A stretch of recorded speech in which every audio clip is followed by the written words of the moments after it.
Hello, it is Megan with Vigilante Vibes, and I am here with another character breakdown. And I want to talk about someone who it all goes back to her. It's the top tier enabler of the X-Men comics. She is always there, always watching, and always starting something, some kind of drama. So, of course, I'm talking about Moira MacTaggert. You may remember her from the X Men movies where she was just kind of like, just, the little love interest of Charles Xavier, but she is so much more than that. So, created by Chris Claremont, Dave Cockrum, Myra first appeared in X Men number 96, so she has been around for that long. Myra Kinross was born into a wealthy Scottish noble family headed by Lord Kinross. When she was 13, her mutant power triggered, but nothing obvious happened because her ability was not flashy. She could reincarnate. Since no one knew she was a mutant, she lived an ordinary life. She married a man named Kenneth Cowan, had 3 kids, twins, Callum and Dean, and a daughter, Abigail, and she grew old.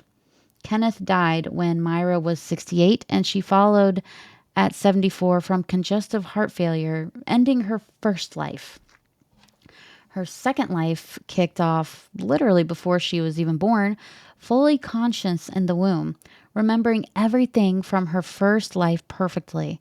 They made her seem like a prodigy, so her parents steered her into academics, which she didn't mind because she wanted answers about herself. When she was 44, she learned about Charles Xavier and realized, okay, I must be a mutant. She tried to fly to the US to meet him, but died in a plane crash before she could. It, I don't know why. That gets me every time. In her third life, Myra threw herself into anthropology and genetics. She was at Oxford at the same time as Xavier and looked for him, but once she got a read on his ego, she didn't bother approaching him. Hating her power, she decided to create a cure for the X gene. She actually pulled it off, but got the Brotherhood of Evil Mutants on her radar. Destiny confronted her, warning Myra never to go down this road again and making it clear that she could stop Myra in every life. Doubt Destiny. Do it now. Destiny also told her that she only had 10 lives total, maybe 11, depending on her choices. She then ordered Pyro to burn Myra alive. Mess around and find out. Destiny does not screw around, apparently.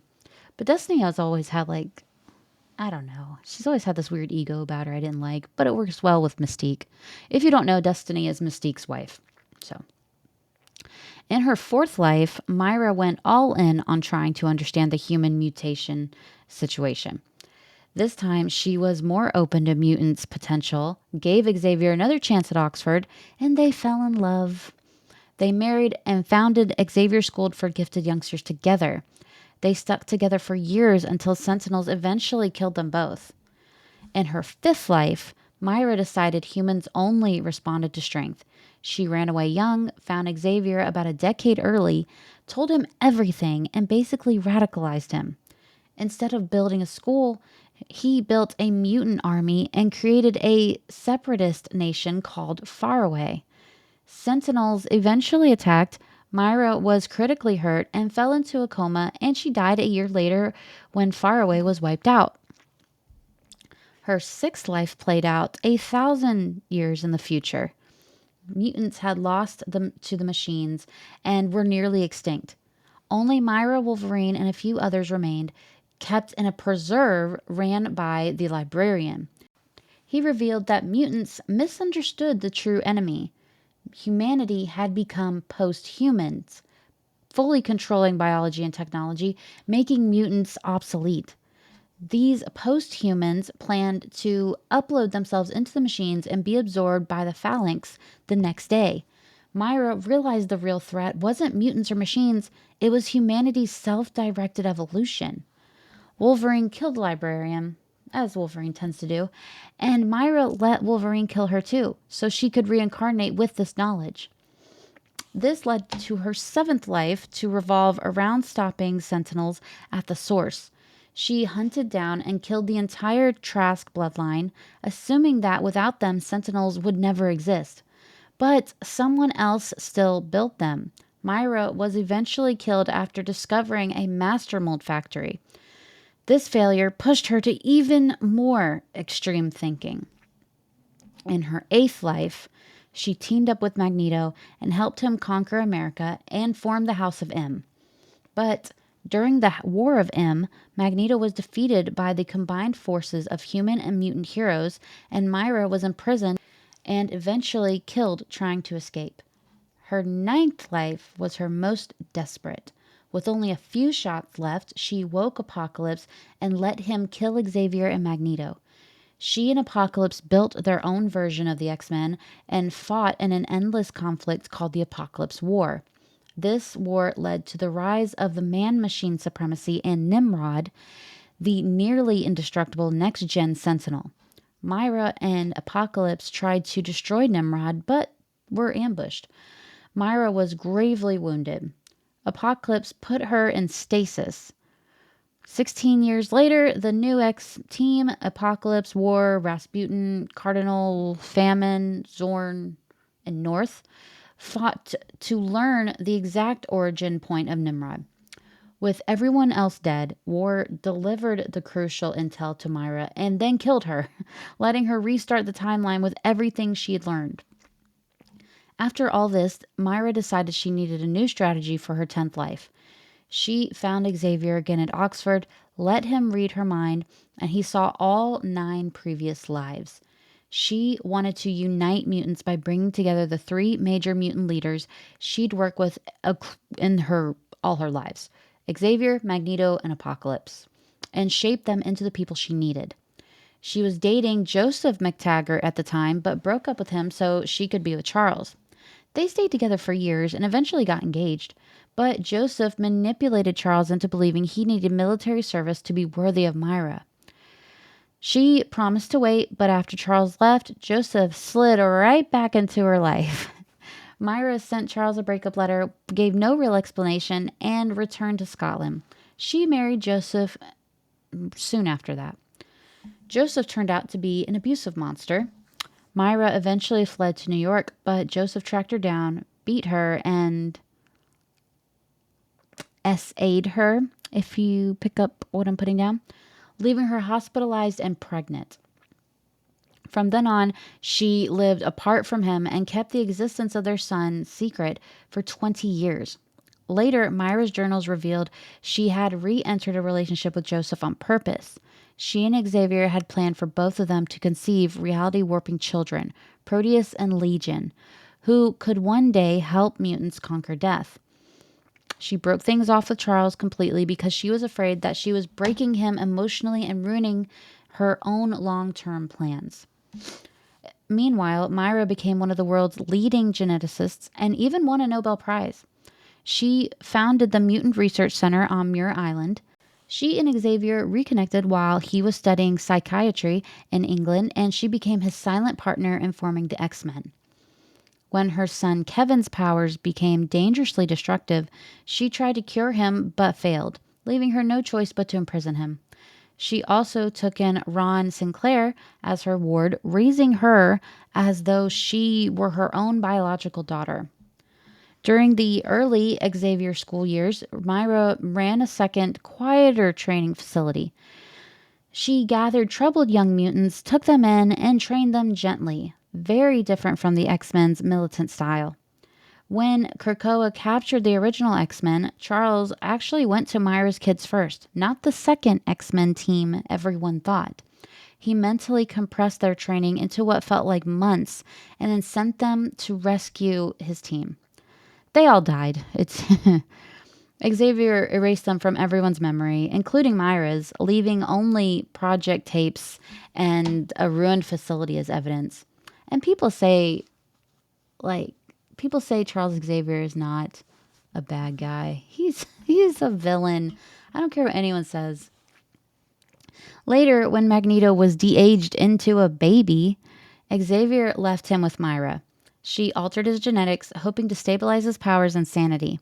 When Magneto was restored to adulthood, Xavier showed him visions of Myra's past lives, convincing him to join their secret plan. Myra formally entered X-Men history by showing up at the mansion pretending to be their new housekeeper. Soon, the team learned her real identity and visited her facility. She fell in love with Banshee, who is Sean Cassidy, and stayed with him for years. But Proteus escaped, possessed, and destroyed people, including taking over Joseph MacTaggert's body and ultimately died fighting the X-Men. Myra later discovered Ron's wolf form abilities and brought her to Xavier, helping establish the New Mutants. She worked with Multiple Man, took in Tom Corsi and Sharon Friedlander after their demon bear ordeal, got to know Gabriel Haller, and treated Gabriel's powerful and unstable son David, who is Legion, who is a very complex character. So if you want to know more about Legion, just check out my channel. She kept trying to help David reintegrate his personalities, even as he periodically attacked her and Ron. After the mutant massacre, Myra took in Morlocks, Warpies, and a transformed Polaris. Mur Island was attacked by the Reavers, and Myra organized its defense. She later had Legion use Cerebro to locate the X-Men, which allowed the Shadow King to possess him. Through Legion, the Shadow King also controlled Polaris, who is my favorite female character. My favorite female mutant, Polaris is amazing. And spread corruption across the island. Myra ended up in the de facto leader of a possessed Mur Island, presiding over gladiator fights. When Banshee returned with Xavier and the X-Men, the Shadow King forced Myra to shoot Banshee. Forge eventually freed her from the possession. When Magneto learned Myra had tampered with his genetics, he lashed out and left her and Xavier behind, forcing Myra to reconsider how involved she should be in mutant affairs. Myra was also the first human infected with the legacy virus and worked desperately to cure it, even isolating herself. When Mystique and her Brotherhood destroyed Muir Island, Myra had discovered the cure for the new strain of the virus, which targeted humans. But she was fatally wounded. She used the Shi'ar Golem to fake her death, letting it survive long enough to pass the cure to Xavier. This allowed Myra to disappear and quietly begin testing early resurrection ideas with Xavier, eventually perfected by the Five. Myra stayed hidden for years, known only to Xavier and Magneto. They tasked technopaths like Cypher and Sage with creating Sleeping Giant, a surveillance system to detect the technological milestones leading to Nimrod or Mother Mold. They later sent the X-Men to destroy a Mother Mold and delay Nimrod's creation. Eventually, Myra and Xavier and Magneto launched the creation of Krakoa, a mutant nation recognized by the world thanks to the Krakoan miracle drugs. Myra lived in a secret area called Myra's No Space. Before the first Quiet Council, she expressed concern over Emma Frost's unfilled seat and Mystique's demand that Destiny be resurrected. Myra was adamantly against precogs returning because they could expose everything, especially her knowledge that every single lifetime ended in mutant defeat. When Xavier and Magneto failed to prevent Nimrod's birth, they came to Myra for guidance. She told them Mutant Machine Alliance was a dead end and that they needed to make sure Destiny never came back by removing Mystique and deleting Destiny's backups. But Mystique had already resurrected Destiny behind their backs. Furious, Myra demanded they kill her, but since Magneto wouldn't, they agreed to bring Emma into their secret. Myra showed Emma all of her memories. Emma pretended to go along, and then immediately told Mystique and Destiny everything. Orcus kidnapped Myra, but Destiny and Mystique intercepted her, cut off the arm of her tracker, and dragged her away. Using Forge's neutralizer gun, they depowered her so killing her wouldn't reset the timeline. Under torture, Myra admitted she'd given up on mutants and planned to depower the entire species using the cure from her third life. Right before Mystique could kill her, Cypher intervened, forced them to stand down, and gave Myra a warlock limb before letting her escape. with Mystique and Destiny still intent on hunting her.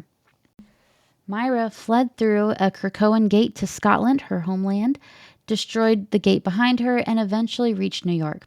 Dr. Jane Foster informed her that she had stage 4 lung cancer, and as Valkyrie had to save Moira from another assassination attempt by Mystique.